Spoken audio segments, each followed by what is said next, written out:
Hey y'all, welcome to Back Porch Cooking Reminiscing.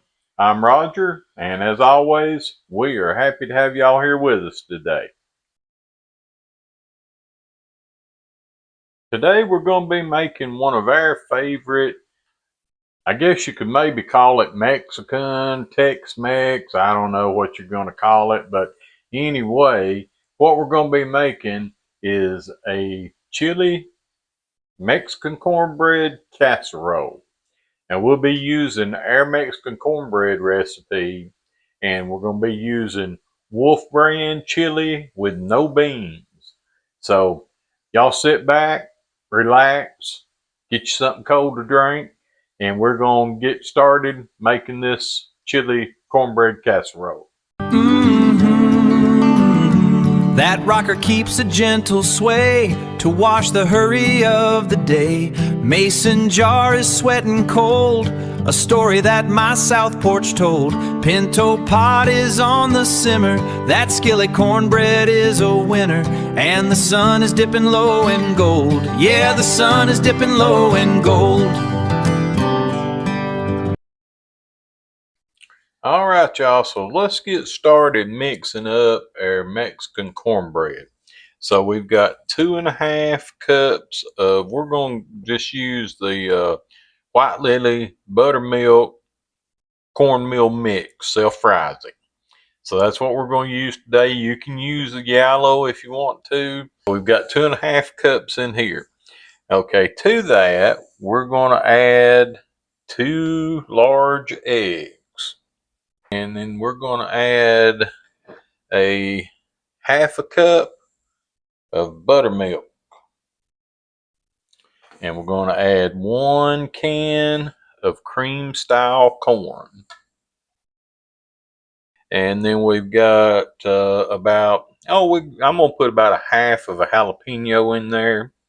Not going to put a whole lot of jalapeno because we honestly just don't really like it super, super hot. Let's give this just a little bit of a mix. And got our oven preheating to 400 degrees. And then we're going to take our red bell pepper and onion. This is 1 bell pepper and somewhere between a medium and a large onion. We're just going to take that. I sauteed those in about a 1.5 tablespoons, 2 tablespoons of butter. So we're just going to put them in there.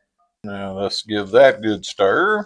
And now in that oven, as it was preheating, I had a cast iron skillet in there with about 2/3 cup of oil in it. And we're going to just pour that 2/3 cup of oil right into this mixture. Just like that. That's going to make it good. I'm going to set that skillet over here to the side because we're going to be using that again here in just a few minutes. Now, we're going to mix this all up. Just be real careful because that is some hot oil and you don't want to burn yourself. So be careful mixing it up. But you want to get all the way down there in the bottom and get that all combined in. And guys, I'll leave you the link that goes to our recipe for the Mexican cornbread. That way you won't have to try to keep up with, what did I do, what didn't I do, and all that. So there'll be a link in the description for you on the Mexican cornbread. All right. Last thing we're going to do this, we're going to add some cheese into it. Now, I do like to use the cheese that we shred ourselves, but I didn't have any, so we're going to use the packaged cheese since that's what we had. But it is better if you use the block cheese and then you shred it yourself. Now, you can put some cayenne pepper in here if you'd like. I think the original recipe does call for cayenne pepper, but I'm not going to use any in this because that wolf chili's got a little bit of heat to it, so we're going to let that be all the heat that we're doing. All right, so we got that ready, and we're just going to set that to the side there. And we're going to get that cast iron skillet over here. All right, guys. So what we're going to do now is we're going to take that cast iron skillet that we had, and we're going to take our Wolf brand chili, and we got 2 cans of it, and we're going to put that chili into our cast iron. And we got a little bit of oil left over from where we were getting ready to do our Mexican cornbread, and which that's just fine. That's no problem. All right, so we got our 2 cans of chili in our cast iron, and we're just going to kind of smooth it out just a little bit and try to get it in a even layer here. So that's what we're going to do for that. Now we're going to take our cornbread mixture and give it another good stir because it's been setting for a few minutes. Oh, it smells so good. Okay, and then just going to take this cornbread mix and just spoon it out over the chili. We want to get a good layer all the way around.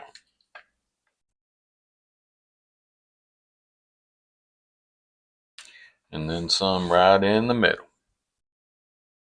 And then we're just going to kind of pat it just a little bit. Don't want to be too hard on it. But again, try to get an even layer. And then we're going to put it in this 400-degree oven.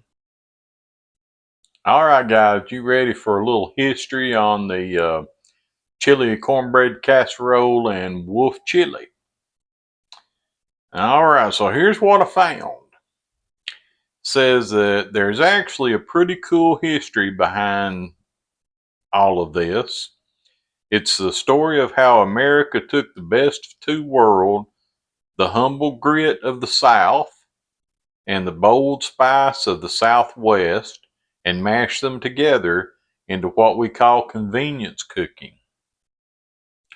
Now, the Wolf brand chili connection here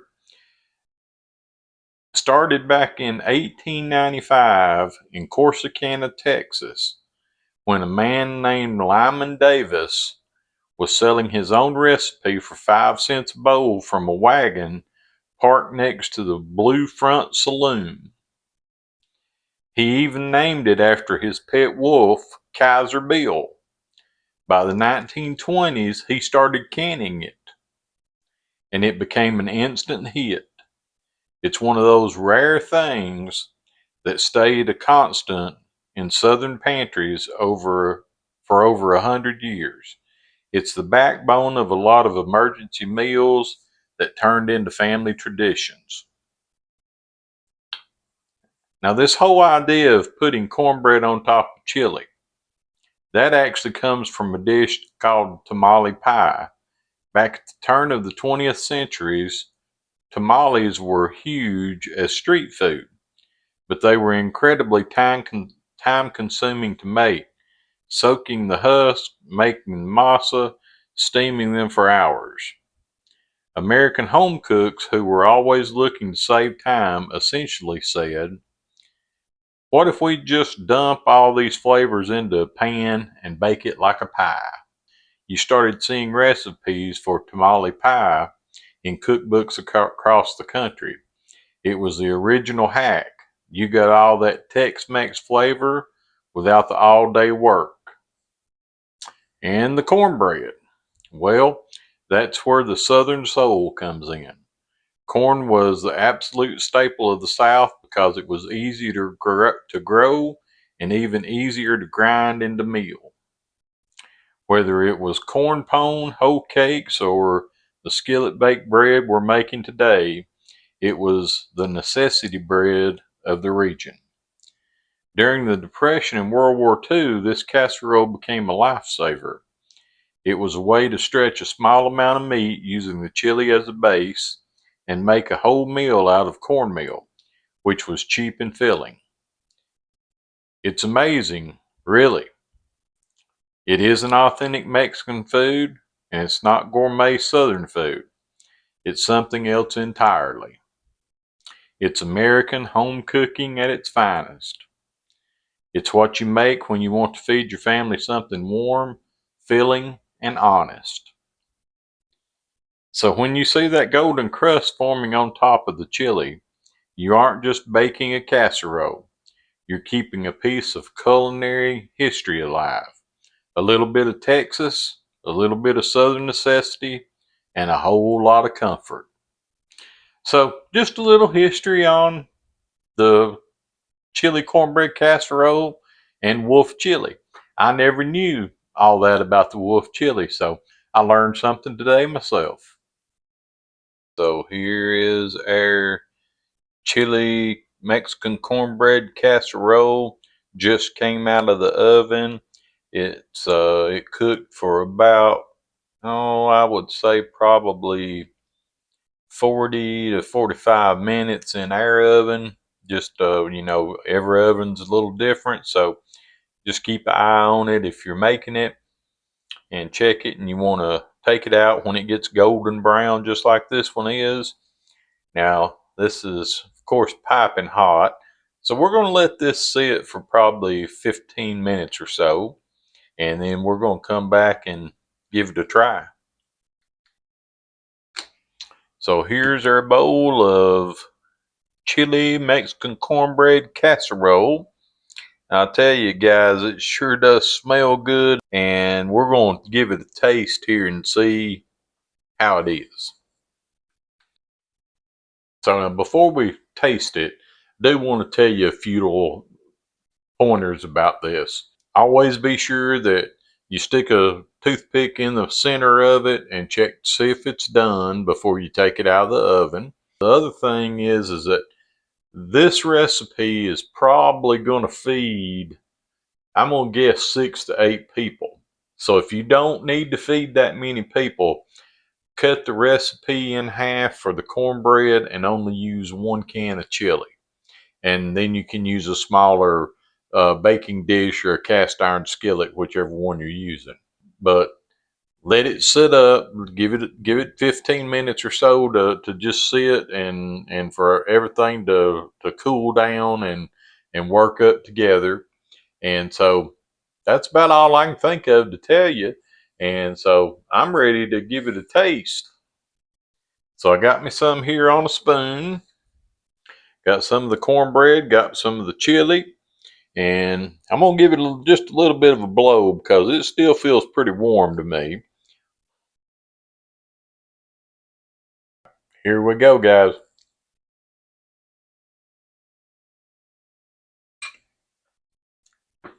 That